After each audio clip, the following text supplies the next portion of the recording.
مباراة الزمالك واتحاد العاصمة اليوم، والقنوات الناقلة والتشكيل المتوقع والمعلق في إياب نهائي كأس الكونفدرالية. لكن قبل ما نبدأ في أي تفاصيل، ما تنسوش تدعمونا بلايك للفيديو واشترك في القناة لو انت أول مرة تشوفنا. يفتح استاد القاهرة الدولي أبوابه لمباراة من العيار الثقيل بين الزمالك المصري واتحاد العاصمة الجزائري مساء اليوم في إياب نهائي كأس الكونفدرالية الأفريقية 2026، حيث انتهت مباراة الذهاب في الجزائر بفوز اتحاد العاصمة بنتيجة 1-0. ويدخل الزمالك مباراة اليوم بكل قوة وتركيز عالي لتحقيق نتيجة إيجابية تساعده على خطف اللقب.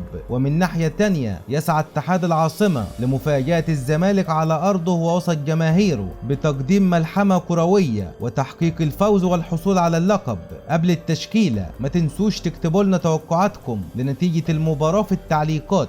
وإليكم الآن التشكيل المتوقع للمباراة كما هو موضح أمامكم في الصورة.